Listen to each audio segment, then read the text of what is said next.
آپ کے علم میں ہوگا کہ اس وقت دنیا کی کل آبادی سمجھی جاتی ہے 6 ارب یعنی 600 کروڑ. اس میں کم سے کم 120 کروڑ مسلمان ہیں امت مسلمہ. گویا کہ ہر 5واں انسان جو ہے دنیا میں وہ حضور صلی اللہ علیہ وسلم کا کلمہ پڑھتا ہے. اتنی بڑی تعداد. اس کے ساتھ ہی کتنا بڑا علاقہ جو ہے اس زمین کا وہ اللہ تعالیٰ نے اس امت کے قدموں تلے رکھا ہے. اگر آپ نے نقشہ دیکھا ہو دنیا کا تو آپ کو معلوم ہونا چاہیے کہ شمال میں جو بہت بڑا یہ نظر آتا ہے سائبیریا اور روس کا علاقہ، یہ سب غیر آباد ہے. اس طرح شمالی امریکہ میں بھی کینیڈا سے اوپر بڑے بڑے آپ کو بر اعظم سے نظر آئیں گے، سب غیر آباد ہیں. جو آباد علاقہ ہے دنیا کا اور جو زرخیز علاقہ ہے دنیا کا، اس کا کتنا بڑا حصہ ہے کہ جو امت محمد صلی اللہ علیہ وسلم کے قدموں تلے. انڈونیشیا ملائیشیا سے چلے آئیے، اس کے بعد مسلسل چاہے کہیں مسلمان اقلیت میں تھوڑے بہت ہیں لیکن پھر بنگلہ دیش آتا ہے، بڑی عظیم اکثریت کا ملک ہے. پھر بھارت میں اگرچہ اقلیت میں ہے لیکن 20 کروڑ مسلمان بھارت میں اس وقت ہے. پھر جو پاکستان سے شروع ہوا سلسلہ، افغانستان، ایران، چلتے جائیے ادھر ترکستان، چینی ترکستان، روسی ترکستان، پھر آگے چلیے عالم عرب، افریقہ کا پورا شمالی علاقہ، افریقہ کا تقریباً سارا وسطی علاقہ. یہ سب کیا ہے؟ کتنا بڑا رقبہ ہے اور ہر طرح کی نعمت اللہ نے دی ہے. اس میں نباتات بھی ہیں، اس میں معدنیات بھی ہیں، اور سب سے بڑھ کر آج کی دنیا میں جو اہم ترین شے ہے کہ پیٹرول جو ہے، تیل جو ہے، اس کے سب سے بڑے ذخائر وہ ہیں کہ جو مسلمانوں کے قدمے تلے. اتنی تعداد میں ہونے کے باوجود، اتنے وسائل کے پر بظاہر قابض ہونے کے باوجود، سوال یہ ہے کہ کیا آج دنیا میں امت مسلمہ کو عزت حاصل ہے یا یہ ذلیل ہے؟ اسے غلبہ حاصل ہے یا مغلوب ہے؟ اسے کوئی دنیا میں وقار حاصل ہے یا یہ بالکل بے وقار ہو کر رہ گئی؟ یہ بات ہے جو ہمارے سمجھنے کی ہے. آج کیوں ذلیل کہ کل تک نہ تھی پسند گستاخی فرشتہ ہماری جناب میں. اس وقت صورت یہ ہو چکی ہے، آپ کو معلوم ہے کہ ہر جگہ پر پسماندگی کا نشان مسلمان ہیں.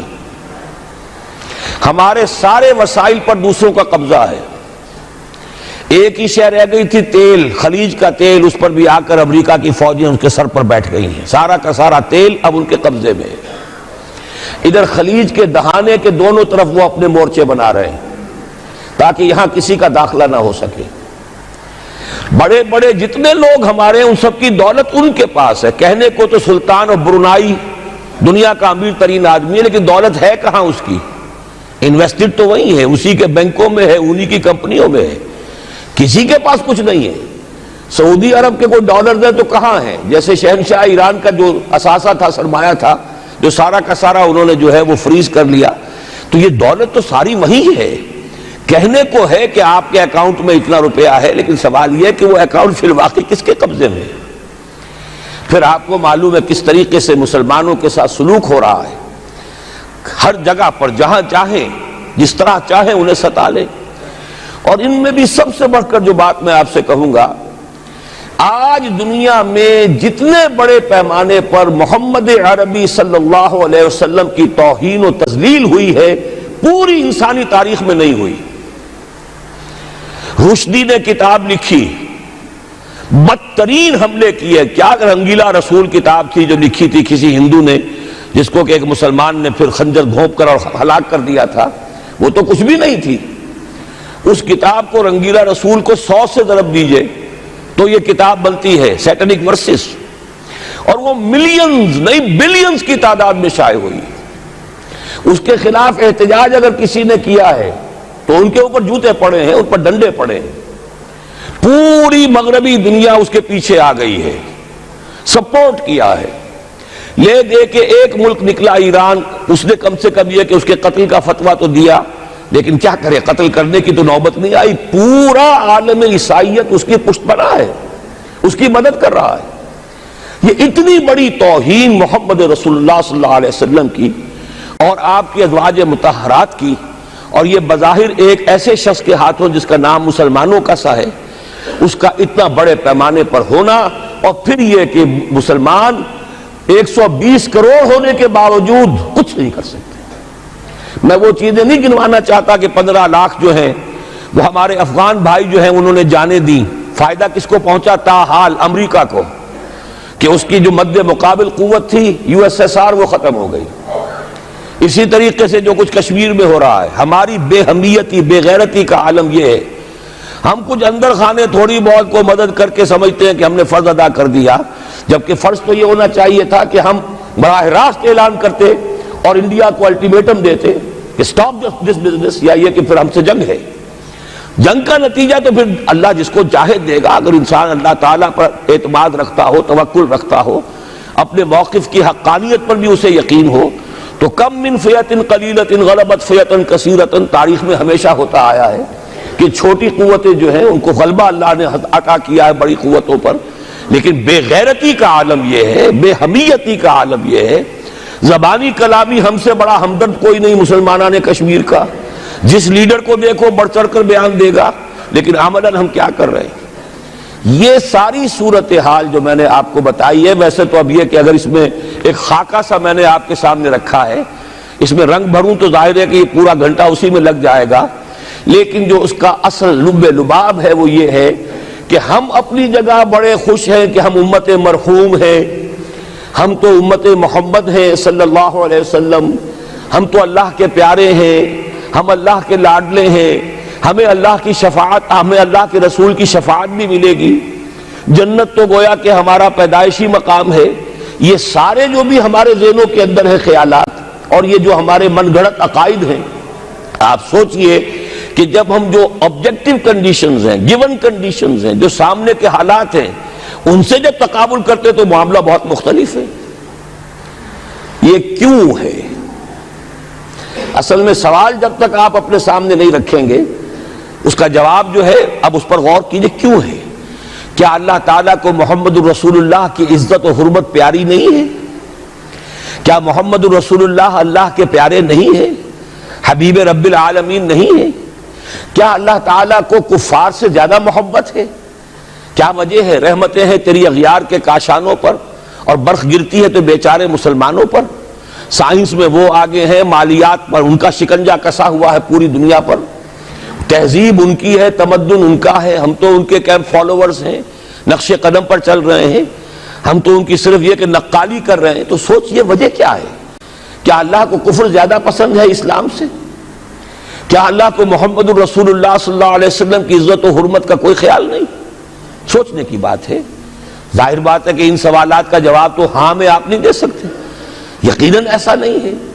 بہرحال وہ کافر ہیں، وہ اللہ کو نہیں مانتے، اللہ کے رسول کو نہیں مانتے، چلیے اللہ کو کسی نام سے مان لیا، گاڈ کہہ دیا، لیکن اللہ کے رسول کو تو نہیں مانتے۔ ایمان کا سارا دار و مدار تو رسالت پر ہے، اللہ کے اس کلام کو تو نہیں مانتے، اور اس کے باوجود ان کے لیے عزت ہے۔ رحمتیں ہیں تیری اغیار کے کاشانوں پر، برف گرتی ہے تو بیچارے مسلمانوں پر۔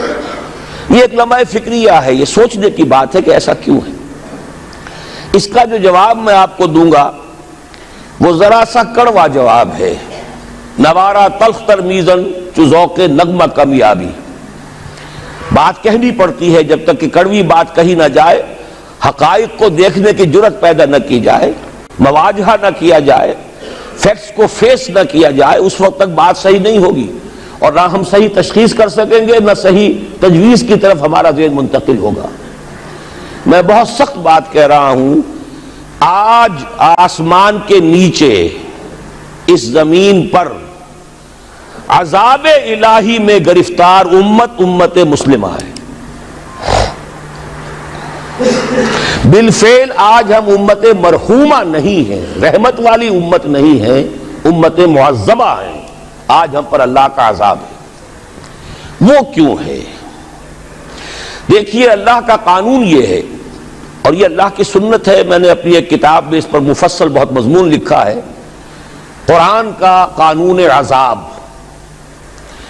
ایک عذاب تو آیا کرتا تھا ان قوموں پر جن کی طرف اللہ رسول بھیجتا تھا، اِنَّا أَرْسَلْنَا نُوحًا إِلَىٰ قَوْمِهِ، اگر رسول کی بات مان لی تو قوم کے لیے بہت خوشحالی ہے، مبارکباد ہے، اللہ کی رحمتوں کے سائے ہیں، اور نہیں مانی تو بربادی ہے، تباہی ہے، خاتمہ ہے۔ پوری قوم نوح غرق کر دی گئی، پوری قوم عاد ختم کر دی گئی، حضرت ہود کو نہیں مانا۔ پوری قوم سمود ختم کر دی گئی، حضرت صالح کو نہیں مانا۔ عمورہ اور صدوم کی بستیاں ختم کر دی گئی، حضرت لوط کو نہیں مانا۔ آل فرعون غرق کر دیے گئے، حضرت موسیٰ کو نہیں مانا۔ مدین کے علاقے کو تباہ کر دیا گیا، حضرت شعیب کو نہیں مانا۔ یہ بات سمجھ میں آ گئی؟ لیکن جب سے نبوت اور رسالت کا سلسلہ ختم ہوا، اس قسم کا عذاب اب دنیا میں نہیں آ سکتا۔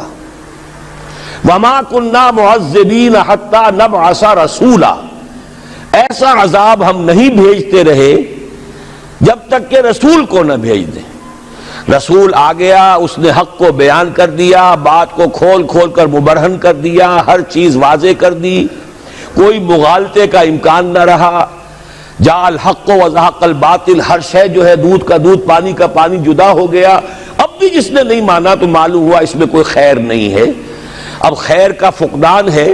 تو اس قوم کو جیسے کہ آپ باغ کے اندر جھاڑو دے کر جب کوئی آندھی چلے تو پتے گرے ہوئے ہوتے ہیں، ان پتوں کو ایک جگہ جمع کر کے اسلائی دکھا دیتے ہیں تاکہ یہ پتے جو ہیں یہاں پر بدزیبی کا ذریعہ نہ بنے، تو پوری قوم ہلاک، کأن لم یغنوا فیہا، ایسے ہو گئے جیسے تھے ہی نہیں۔ یہ عذاب اب نہیں آئے گا، اس لیے کہ آخری نبی، آخری رسول محمد الرسول اللہ صلی اللہ علیہ وسلم۔ اب آج جو عذاب آتا ہے، دیکھیے کافروں کے لیے عذاب اصل میں آخرت میں ہے۔ دار العذاب، دار الجزا، وہ تو آخرت ہے، یہ تو دار الامتحان ہے۔ اب جو عذاب آتا ہے وہ اس قوم پر جو ہو تو حامل کتاب الہی، شریعت خداوندی کی کسٹوڈین، اللہ کے رسول کی نام لیوا، اس کے ساتھ عشق کا دعویٰ کرنے والی، عمل اس کے برعکس ہو۔ حالانکہ اللہ نے اگر اسے وہ مقام دیا، اللہ نے اس کی طرف رسول بھیجا اور اسے رسول کے امتی بننے کا شرف عطا کیا، اسے اپنا کلام دیا، کتاب دی، اسے اپنی شریعت دی، تو کس لیے دی؟ تاکہ اس پر خود بھی عمل کریں، اسے دوسروں تک بھی پہنچائیں۔ وہ گویا کہ اس روئے ارضی پر وہ امت، وہ قوم اللہ کی نمائندہ قوم ہوتی ہے، ریپرزنٹیٹو ہوتی ہے۔ اے انسانوں، ہمارے پاس ہے تمہارے خالق اور مالک اور پروردگار کا قانون، ہمارے پاس ہے اس کی ہدایت، ہمارے پاس ہے اس کی کتاب، ہمارے پاس ہے اس کے رسول کا اسوہ۔ آؤ ہماری طرف، ہمیں جانچو، ہمیں پرکھو، ہمیں دیکھو، ہم واقعتاً اسی کتاب کے مطابق چل رہے ہیں نا؟ دیکھ لو، ہم جو کہتے ہیں وہی کرتے ہیں نا؟ وہی بات تو نہیں ہے کہ لما تقولون ما لا تفعلون، کبر مقتا عند اللہ ان تقولوا ما لا تفعلون۔ آؤ دیکھو، ہم نے اس کتاب کے مطابق، اللہ کی ہدایت کے مطابق کیسا اچھا معاشرہ بنایا ہے، کیسا انصاف ہے، کیسا امن ہے، کیسا بھائی چارہ ہے، کیسی اخوت ہے۔ آؤ دیکھو ہمارے ہاں تقسیم دولت کا نظام کتنا صحیح ہے۔ ایسا نہیں ہے کہ کوئی جو ہے اسے دولت کی بدہضمی ہو رہی ہو اور کوئی وہ ہے کہ جو بھوکا مر رہا ہو، ایسا نہیں ہے۔ دیکھو ہمارے ہاں انسانی شرافت، انسانی عزت، انسانی پریسٹیج اور انسانی حقوق بہتر سے بہتر شکل میں موجود ہیں، حریت ہے، آزادی اظہار رائے ہے، سب کچھ ہے۔ یہ کام اگر وہ امت کرے تو اس سے زیادہ خوش نصیب کوئی نہیں۔ پھر دنیا میں اس کو غلبہ ہوگا، دنیا کی خلافت اس کو دی جائے گی، دنیا کی امامت اس کو دی جائے گی، دنیا کی قیادت اس کو دی جائے گی۔ جیسے کبھی اقبال نے کہا تھا کہ سبق پھر پڑھ شجاعت کا، عدالت کا، صداقت کا، لیا جائے گا تجھ سے کام دنیا کی امامت کا۔ لیکن پھر وہی سبق پڑھنا پڑے گا جو صحابہ کرام نے پڑھا تھا۔ جب صحابہ کرام نے وہ سبق پڑھا تھا تو دنیا کی امامت اللہ نے ان کو عطا کی تھی کہ نہیں کی تھی؟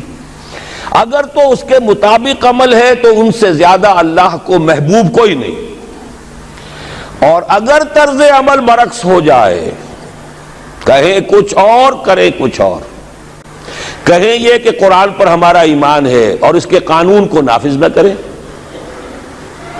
کہیں یہ کہ ہماری تو محبوب ترین شخصیت محمد ہیں اور ان کی سنت کے اوپر عمل نہ کریں صلی اللہ علیہ وسلم. قرآن نے جس شے کو حرام کیا ہے اس کا استعمال کر رہے ہوں.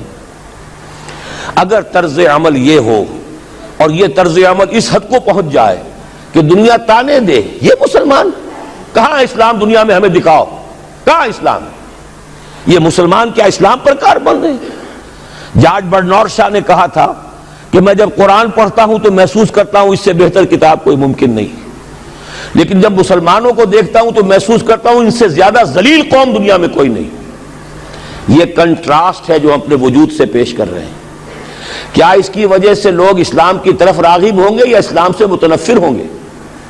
کیا ہمارا منہ ہوتا ہے ہم باہر جاتے ہیں, اسی لیے ہم تو تبلیغ, میں تو کم سے کم وہاں جا کر جو مسلمان کھوئی ہوئی بھیڑیں ہیں امت محمد صلی اللہ علیہ وسلم کی, انہی کو ریکلیم کرنے کی کوشش کرتا ہوں, جیسے کہ حضرت مسیح نے کہا تھا میں تو بنی اسرائیل کے گھرانے کی کھوئی ہوئی بھیڑوں کی تلاش میں آیا ہوں. میرا منہ نہیں ہے کہ میں وہاں کسی امریکن سے بات کروں, وہ یہ کہے گا تم اپنا گھر تو سنوارو, فزیشن ہیل تھائی سیلف. تم ایک چھوٹا سا ملک نہیں چلا سکتے, تم نے اس کا بیڑا غرق کر کے رکھ دیا ہے, تم نے اسے کورٹ آف وارڈ بنوا دیا ہے IMF کا. ہاں یہاں تو گھڑی گھڑی جو ہے قرقمین آتے ہیں IMF کے اور ورلڈ بینک کے قرقی کرنے کے لیے. ہر روز ایک نئی قرقی ہو رہی ہے, ہر روز جو ہے آج پھر گاڑیوں کا کرایہ بڑھ رہا ہے, بجلی کا کرایہ قرقی ہو رہی ہے. عوام کے اندر جو بھی راہ سا رہ گیا اسے بھی چوسنے کا اور کشید کرنے کے لیے